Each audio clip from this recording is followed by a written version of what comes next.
Nacho. Buenos días. Estamos en la workshop de Vandoren en ANDORRA SAX Fest 2021. Yo soy Héctor, trabajo en Mafer Música, la empresa distribuidora en España de Vandoren. Y os presento a Martán, que él es el responsable de producto de Vandoren y de creaciones artísticas. Sí, vale, muchas gracias. Creo que para mí es mejor de hablar en inglés. So I will speak in English if it's okay for everybody. And if you have questions, of course you can ask questions in Spanish, in French. Héctor is representing Vandoren in Spain and Andorra, of course. So we are going to speak about Vandoren and about the products and some things today. We're going to try to make it as interesting as possible, and I've been asking Antonio to talk about Vandoren. Antonio is an amazing saxophonist. We've been studying together in Paris, and we also play in the same quartet. And it's been a pleasure to develop products and to have Antonio feeling for everything we've done for classical saxophone. And Antonio plays Vandoren products, of course. And we're going to ask him how he feels about our products, and maybe he can talk about it a bit better than me as a saxophonist, and it's another point of view, of course, because I'm from the inside of the company. So we're going to ask him some questions, and it's going to be interesting. Maybe I'm gonna present the company quite quickly. Vandoren is a French company that is working currently in the south of France for the factory and in Paris for our showroom. So everything is made in France. Okay, our cane fields are in south of France. By the way, I brought a cane here, so I'm going to talk quickly about the cane. It's really interesting because just before coming to Andorra, I was on the shore, Mediterranean shore, where we have some fields, and I brought that because it's the moment where we've been cutting the cane, and it's the step from now, and it needs to go to the sun and it needs to dry for 2 years before making reeds with that. But this is the cane, and actually you can come and see. Sorry for the video, but you can come and see how it looks like, and how it looks like also inside, and the diameter. And we're going to talk about that a bit later. It's really interesting. So this is one step from the making process that we're making in the south of France. Of course, we're making reeds, we're making mouthpieces and accessories. And I've been involved in the development of the profile mouthpiece, so I'm going to talk a bit about that, also with Antonio.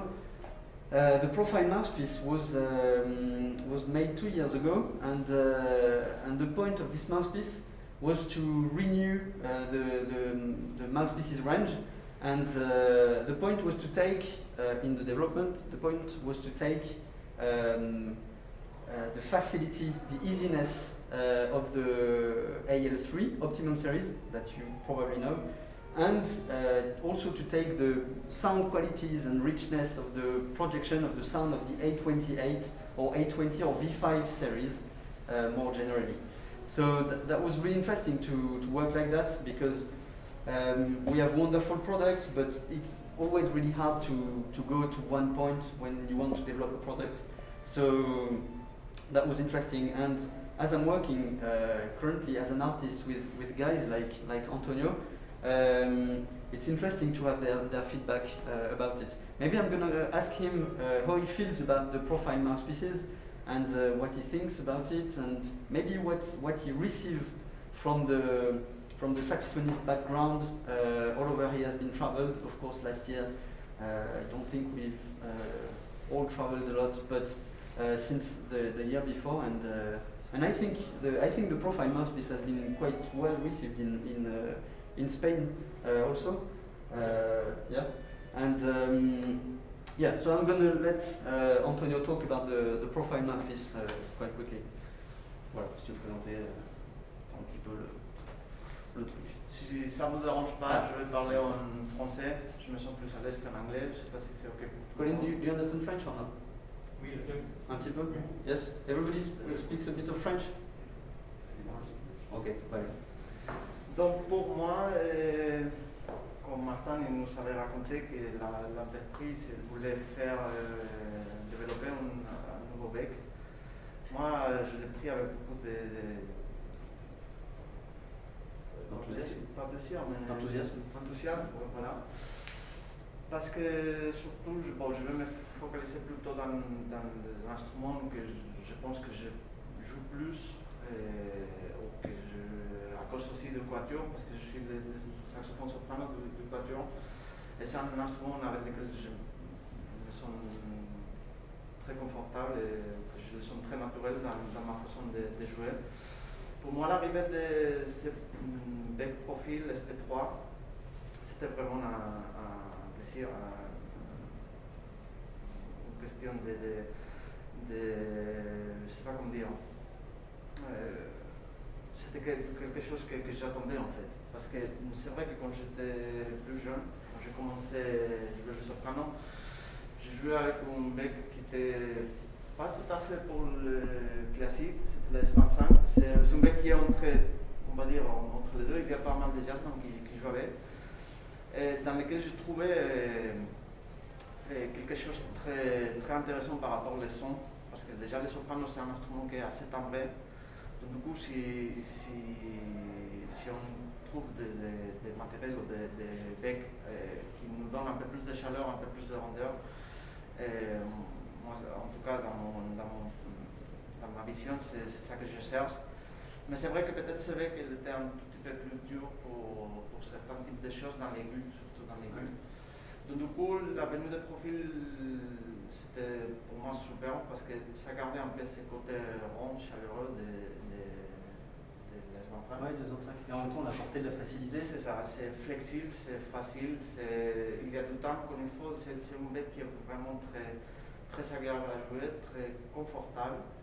Et en plus, il y a un truc que je trouve très intéressant, c'est un bec qui permet de choisir pas mal de forces d'ange et des modèles d'ange. Ouais. La V21, la bleue ou la V12. Ouais. Tu joues quoi actuellement dessus? Je joue un peu de tout en fait. Hier soir, c'était 4V12. 4V12. En fait, le SP3, c'est un bec qui est très fermé. Et qui permet forcément d'équilibrer avec des anges qui peuvent être assez tenus. Voilà, comme du 4V12. Tu joues 3,5 aussi V12 aussi dessus. Voilà. Ça dépend des répertoires, ça dépend comme je me sens, ça dépend aussi de l'acoustique de la salle. La hauteur, par exemple, ici en Andorre, on est latitude. Ouais. En fait, c'est un bec qui est tellement flexible que nous permet d'adapter aussi la forme de l'anse selon les besoins des répertoires ou selon les besoins de... Hier, par exemple, j'ai mis un ange un tout petit peu plus dur, un peu plus résistant parce qu'il fallait passer plus dans la salle. Mais par exemple, avec le quatuor ou avec le piano, je peux facilement m'adapter ou jouer 4 bleus, que c'est un tout petit peu, je le sens un tout petit peu plus flexible ou moins fort. Ou avec des 3,5 V12, je trouve que ça marche très bien. Et j'avais pas vraiment essayé au soprano V12 avec profil. Aussi, je trouve force un modèle qui le convient très bien. En 3,5. Tu parles des V21? V21. Ouais. Moi personnellement, je joue V21 sur le profil, 3,5 ou 4, mais j'ai joué V12 avant. En fait, c'est vrai que le profil permet justement de jouer un petit peu tous ces modèles-là et d'être assez à l'aise en fonction des forces, en fonction des conforts. Voilà. Donc il n'y a pas une hanche mieux que l'autre. Hein. De toute façon, ça c'est une règle chez Vandoren. Mais voilà, c'est un bec qui permet de pouvoir choisir ce genre de matériel. Merci beaucoup, Antonio. Merci. Do you have some questions for Antonio? All right. I think I'm going to continue in English. I'm going to talk about something I'm going to continue on the profile because you have to know that, of course, the range is not completely finished. We have soprano and alto, and now we are working on the tenor and baritone saxophone. We are going to make the whole range. I can't tell you when because, of course, the product is not finished, so we're still at the development step. But I'm really interested in your feelings about those mouthpieces. I'm going to ask you some questions because I'm really interested about it. First, I'm gonna ask Antonio because we're working on the tenor saxophone. I'm not gonna talk yet about it, but right now, a bit later maybe. But I'm gonna ask Antonio what's his feeling, what his needs about the tenor saxophone, and I'm gonna see how Vandoren can work on it on the next mouthpiece. Tu joues quel bec en ce moment au ténor? Ténor, j'ai toujours joué. Mais toujours joué de bec band. C'est vrai qu'à l'alto, peut-être je peux être un petit peu plus flexible. Dans toute ma carrière, j'ai joué de bec Selmer et Vandoren. Mais au ténor, c'est vrai que j'ai pris un T20. Pour moi, c'est le bec, c'est le nom de ténor. Et c'est vrai qu'après, je ne fais pas beaucoup de ténor. Donc du coup, c'est un bec qui est agréable, mais qui a besoin de travailler aussi. Ok, alors effectivement, juste pour remettre les choses dans leur contexte, just to talk about the context of the tenor saxophone, I think I might ask Héctor about that, but I think the T20 is the reference on the tenor mouthpieces. Which mouthpiece do you sell most for tenor, classical tenor? I think almost all people use T20. Okay. Almost all people. Of course, we have a whole range. We have TL3, TL4, TL5, T15, T35, T27, we have a lot of mouthpieces, but the reference is the T20 because of the richness of the sound and because of the timbre that gives to the tenor. And I think we, as classical saxophonists, are really happy about it. When we take the saxophone, we have this feeling of full sound, which is really interesting. And that's interesting because the point in developing a new mouthpiece is not to make a mouthpiece that already exists. So it's a bit tricky, but it's interesting. And so I'm going to ask Antonio what is his needs in a new tenor mouthpiece. Par rapport à T20, par exemple, je continue un peu avec mon discours d'avant. T20, moi, ça m'a donné vraiment la chaleur du son, les timbres. Mais c'est vrai que peut-être, comme je ne fais pas trop de ténor, des fois c'était peut-être je vais prendre pour faire une session d'orchestre ou des choses très concrètes. Donc des fois j'avais besoin d'avoir un truc un petit peu, pas plus confortable, mais peut-être par rapport surtout dans les sons des graves, un peu moins, on va dire un peu moins timbré peut-être. Parce que quelque chose un peu plus confidentiel, quoi. Surtout un peu plus facile. Je ne veux pas dire que c'est pas facile, non, bien sûr, bien sûr. Mais dans les graphes, ou si tout le travail pas suivant, ça peut devenir, comme c'est mon cas. Et c'est là où j'ai découvert TL5. Moi, je trouve un bec, en revenant à ta question, j'ai toujours joué Vandoren T20 et TL5. Et maintenant, à chaque fois qu'il faut que je fasse du ténor, je fais un peu entre les deux. Ça dépend, le répertoire, ça dépend. C'est pas la même chose, par exemple. Le ténor, je l'ai pris aussi pour enregistrer le dialogue de l'homme Redou. Les strophes là, par exemple, j'ai trouvé que peut-être il fallait avoir un son un petit peu plus rond, qui se ressemble un peu plus à la clarinette. Donc du coup, je l'enregistrais avec TL5. Je trouvais très confortable et par rapport à l'émission, c'était dans mon cas un peu plus instinctif. Et par exemple, si jamais on avait besoin de faire un truc avec l'orchestre, par exemple un boléro ou un Juliette ou qu'est-ce que je fais d'autre avec les ténors? Ça peut commenter trop Alexander Nevsky. Ah oui. Là, j'ai trouvé Alexander Nevsky, par exemple, c'est une pièce très intéressante parce qu'il n'y a pas un rôle solide de ténor, comme ça peut être un boléro. C'est un rôle vraiment dans l'orchestre. C'est pour ça que j'adore cette pièce parce que c'est pas les trucs traditionnels qu'on fait dans l'orchestre. Les saxophonistes d'arriver, jouer ton solo et aller dans la loge. Et je trouve que c'est un rôle vraiment intéressant parce que des fois tu joues intégré dans le pupitre des mots en fait. Des fois tu joues avec les cordes, tu joues avec les clarinettes. Donc du coup, là, par exemple, j'avais peut-être un peu plus besoin de temps. Ouais. Là, je jouais avec Vandoren entre les deux becs. Okay. Je trouvais un très bon compromis. So I think it's really interesting to talk about that because I think the need of the new mouthpiece is to be able to make the tenor sound different. I mean not sound but feel different. I think the point that is in a way talking about Antonio is that the tenor saxophone is a bit different. At least for me, I feel it's a bit different than the other saxophones because the low register is really hard on the tenor sax, and that's the problem. I mean, it's not easy to play a B flat or a B pianissimo just like that. It's nearly impossible on the tenor. It's really hard. We have to work a lot to be able to do that, and it's not like the alto sax or the baritone or soprano is a bit different. But I think the B flat instruments are quite similar for that. And the point was the thing on this mouthpiece was to make the tenor feel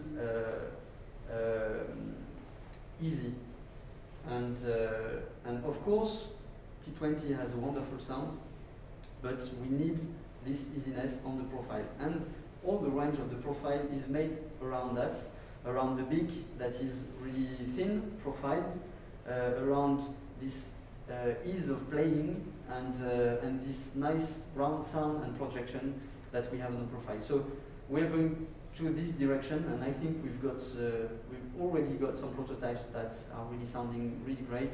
And the thing is to make also the baritone, and we didn't really begin on that subject, but I'm going to talk about baritone quickly because we have the chance to have Mathieu Delage, who is a great baritone player, and maybe I'm going to ask him quickly what he thinks about the baritone and what he needs on a baritone mouthpiece. I think just in general, and what are your expectations on the baritone mouthpiece?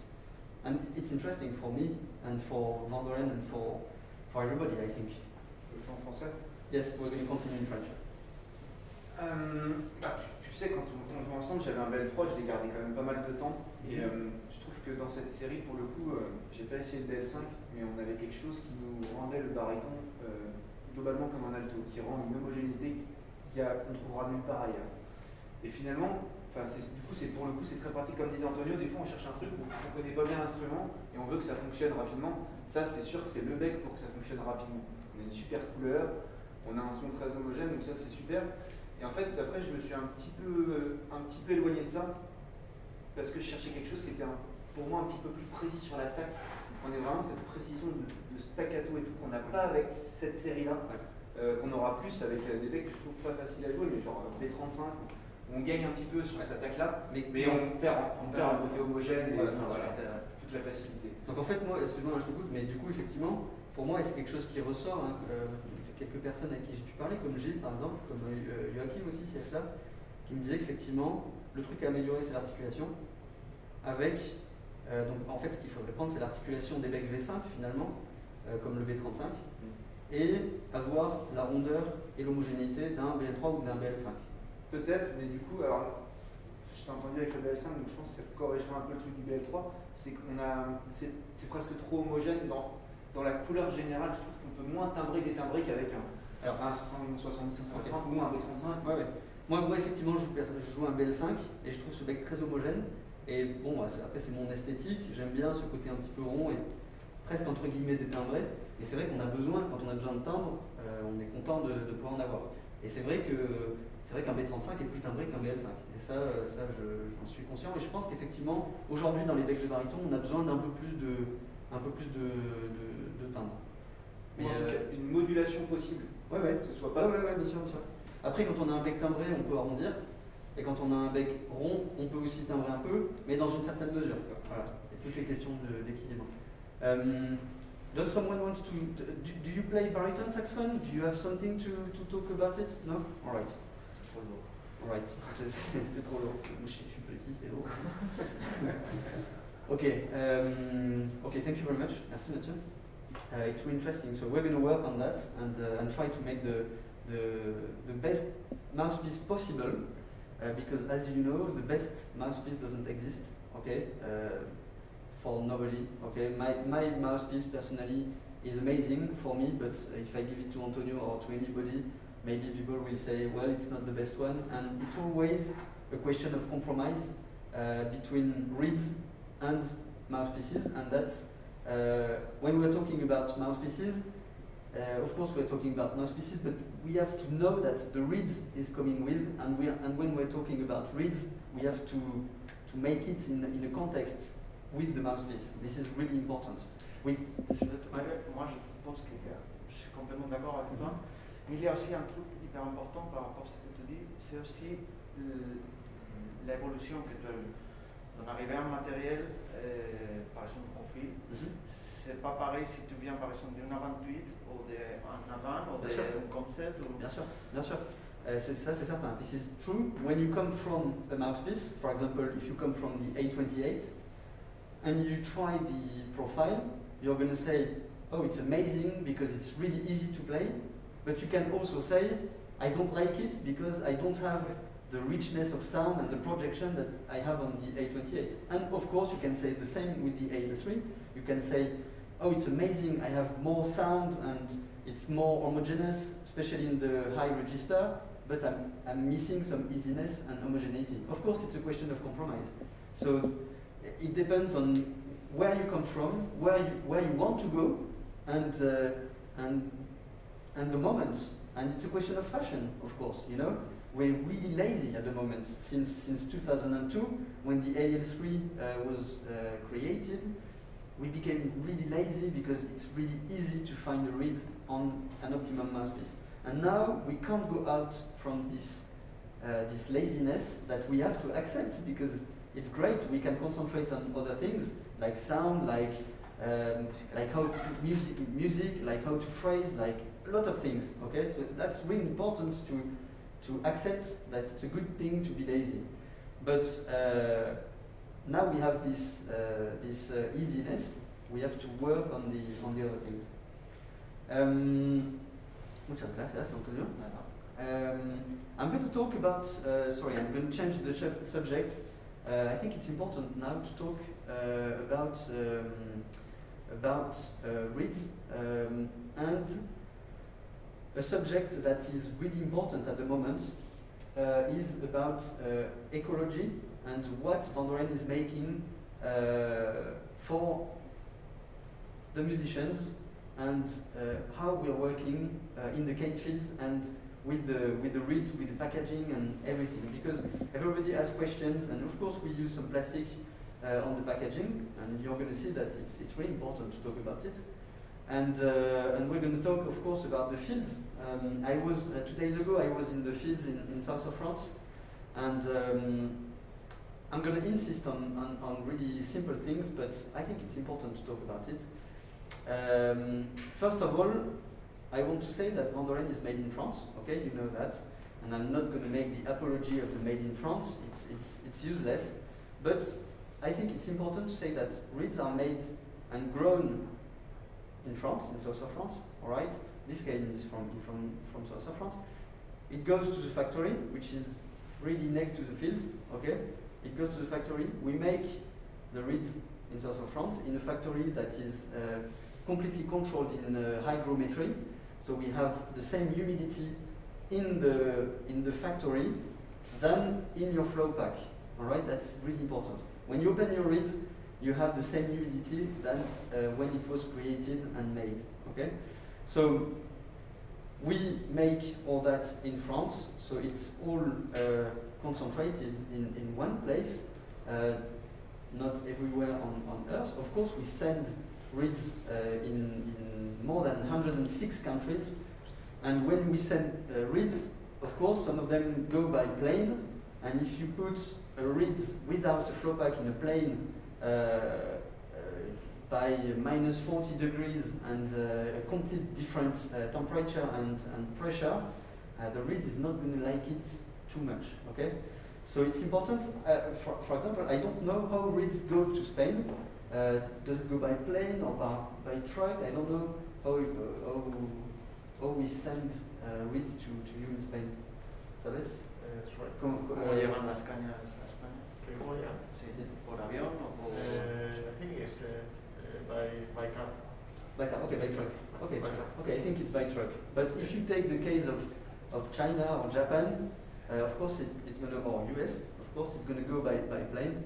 And it's important to know that the flow pack is here for the quality and not just to make plastic, all right?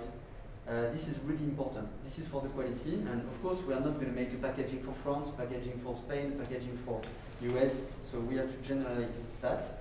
And if you want to stock, I mean, as a musician, the flow pack is the last thing the last step of the reed, okay? You open it and you don't need the flow pack. So as a musician, you don't really feel the need of this flow pack. But you have to know that Vandoren is making reeds, he's selling reeds to distributors like Héctor, and we have distributors in every country, okay? And then the distributor is going to keep the reeds to sell them to the shops and to the musicians. So Vandoren, of course, is making that, but we are not selling directly to the musicians, except in Paris, 56 Rue Le Pic, where we have our showroom, which is something completely different. But so we make them, so the cane grow for 2 years, the cane dry for 2 years, then we make the reeds, doesn't take long, but still, then we put them in the packaging, send them to the distributor that keeps it, I don't know, maybe 1 day, maybe 1 year, depends on the needs of the shops, you know? So if a shop is asking for 4 V12 tenor saxophone, I don't think you have much demand on this product, but he has it, I know that he has it in stock, so he's keeping it until the shop is asking for it, and the shop is selling 1 box of reed because the musician asked for it, and then what can we do with the 3 or 5 or 4 other boxes? So the shop is going to keep it until he comes back or until another musician comes back and buys it.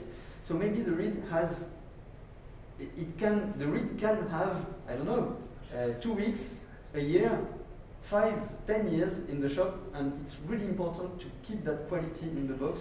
So when you go to buy your reed, you don't have to ask yourself if the reed has 2 weeks, 1 year, or 10 years, okay?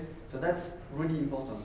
So during the time, the reed is perfectly kept in the flow pack, and that's really important for the quality. So the flow pack is a need for musicians, and it's a quality thing that we absolutely can't stop now, because musicians are asking for it without knowing it.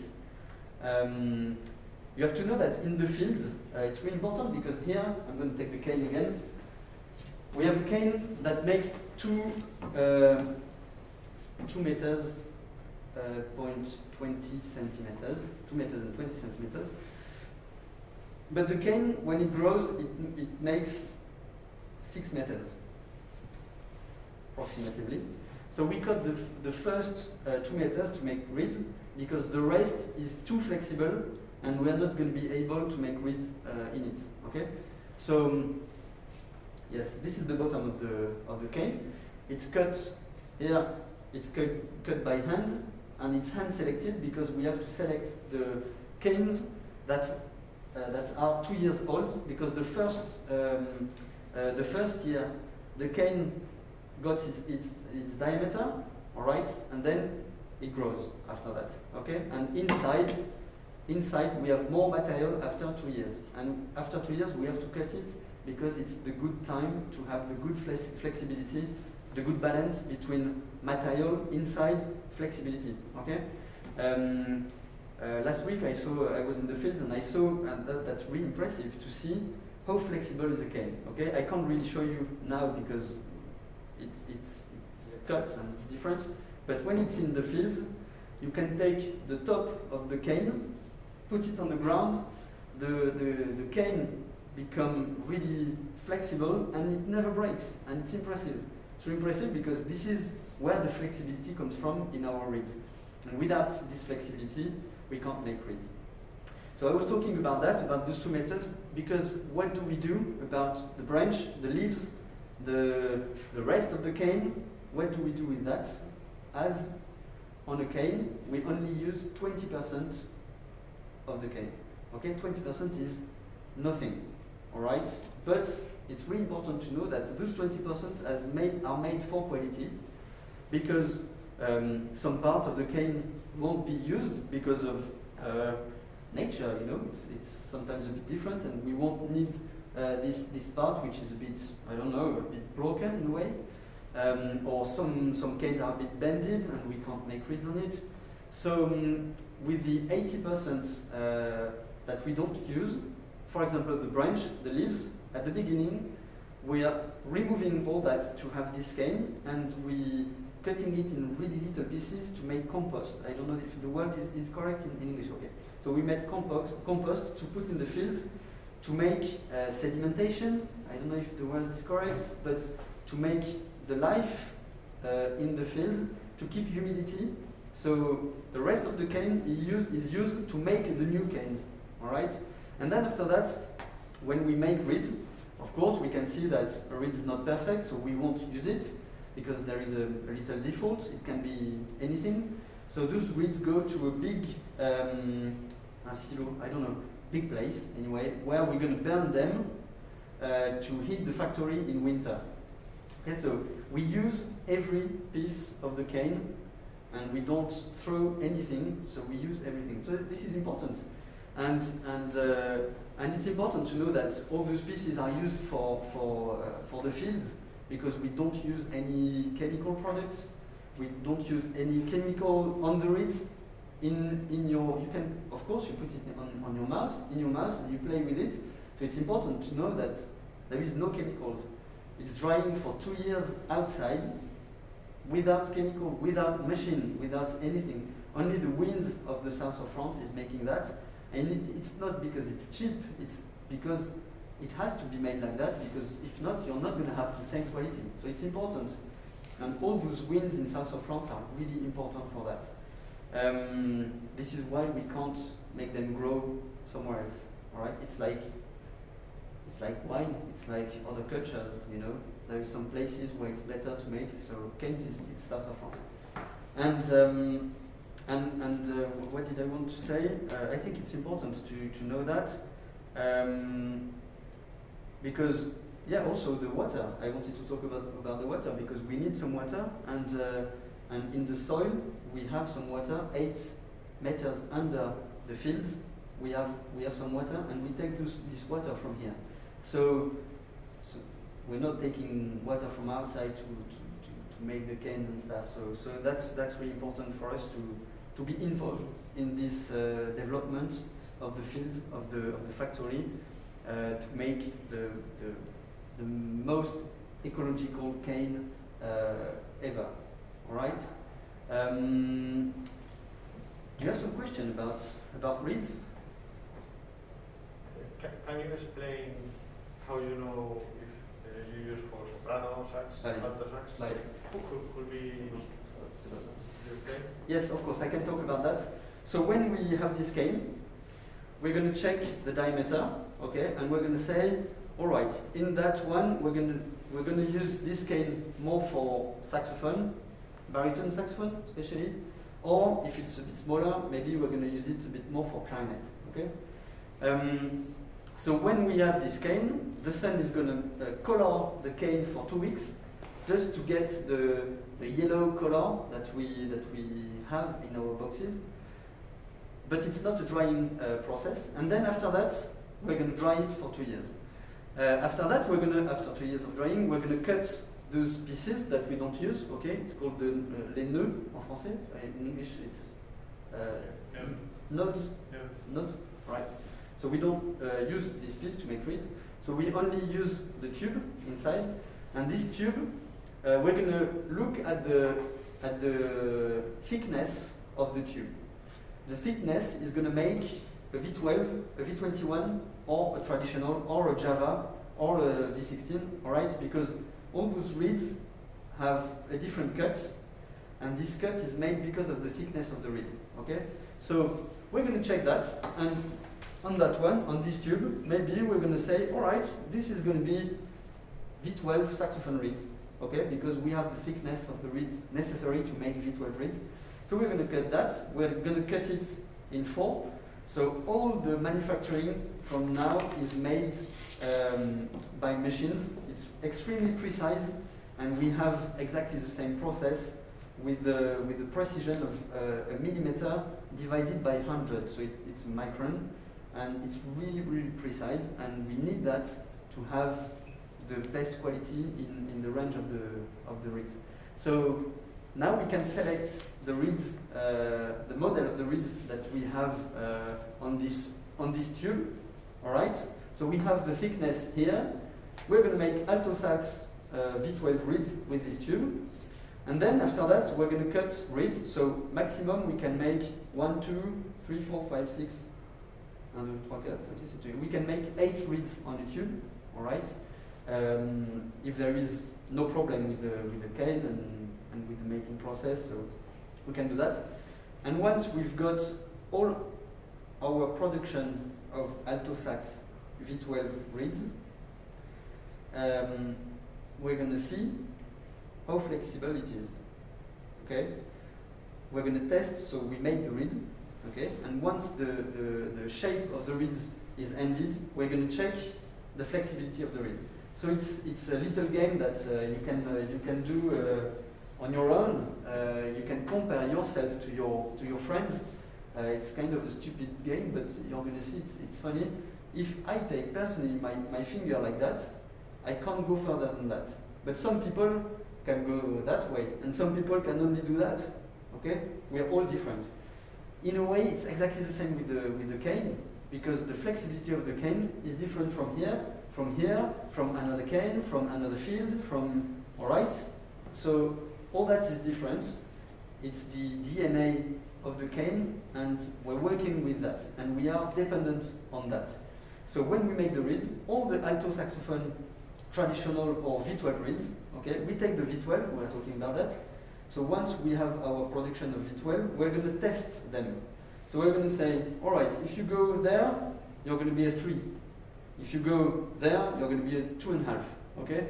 So it's the resistance, the flexibility of the cane that we're going to test, and then we're going to say, okay, number 3 is going to be here. Okay? It's a range. It's not a cut. All right? So we take the range, and in this range, we're going to have soft number 3, hard number 3, medium number 3, okay? And we can have some hard number 3 reeds that could have been in the soft 3.5, okay? And this is a range, and this range is really important because some days we need some flexible reeds, and some days we need more harder reeds, but in the same range.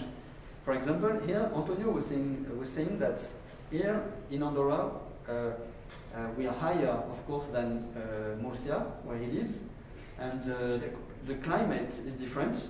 Of course, it's more dry here, so we don't use exactly the same reeds. So it's not going to change from 3.5 to 4. All right, he can play. I think in Murcia he can play 3.5 and 4, but he's going to take the hardest or the softest reed of the box here because the climate is different, without changing completely the model or the strength or the mouthpiece, because this is completely crazy to do just before a concert. So in a box, we have to take that as a chance more than a default or something that is annoying for us. Of course it's annoying because when you open the box, you're going to say, I only have 4 or 5 reeds, you know, or 6 or 2, depends, okay? But if you have only 2 reeds that are working in the box, it means that the strength is not perfect with your mouthpiece, all right? I'm not saying you are the problem, but I mean there is a problem somewhere, all right? The flexibility of the reed is maybe not the best with the mouthpiece. So maybe the number 3 V12 is too soft, but the 3.5 is way too hard. So the point is to take maybe another model which is not calibrated exactly the same. So if you take, for example, number 3.5 traditional, which is a bit softer than the V12, then maybe you're going to find a bit more reeds in a box. All right, it's going to have a different sound, but maybe you're going to be more happy by changing the reeds. You have to know that for saxophone, for example, alto sax, the softest reed is the traditional, if you take a number 3. Then you have the V21, which is a bit harder, and then you have the V12, which is even more hard. So it's interesting, and we made it on purpose, because if you're on the soft side of the 3.5, then you can change, and then you can be a bit more happy in the reeds that you can find in a box. So that's really important and interesting to know that, to be able to try and to find the best setup with your mouthpiece. Thanks. All right. Antonio, tu veux rajouter quelque chose? Je ne sais pas si ça m'intéresse parce qu'en fait, il y a pas mal d'élèves et de gens qui m'ont dit pourquoi il n'y a pas un développement de tous les modèles en classique pour les saxophones barytons. Pour saxophone baryton, tout à fait. So why don't we have V12 and V21 on baritone saxophone? Okay, it's an interesting question. As baritonist, I would be really happy to have more reeds than only the traditional, because I play classical saxophone. But on jazz, we have ZZ, we have Java, Red Cut, we have Java, Green, we have V16. So we have a whole range of jazz reeds. But on classical, I only have the traditional one. So, of course, we have a demand, but the demand on the baritone sax is not as huge as the alto sax. So, of course, it's a question of business in a way, because those people really ask for those reeds that are really hard I mean, it's not hard to make, we are completely able to make that, but to make a V12 baritone, we need a thicker reed, a thicker cane, sorry, because the V12 is thicker. And to make a baritone, we're going to use the low part of the cane because it's bigger, so we need the thicker and bigger reeds cane to make those reeds. And of course, it's really it's harder to find than V12 or V21 alto sax on the cane. So this is why we're not making it at the moment. Maybe one day we will make it. But this is the question of thickness and market. All right. If we have enough cane with this thickness, is it really interesting to make it? And is there a real demand on the market? That's a big question. As I travel quite a lot, because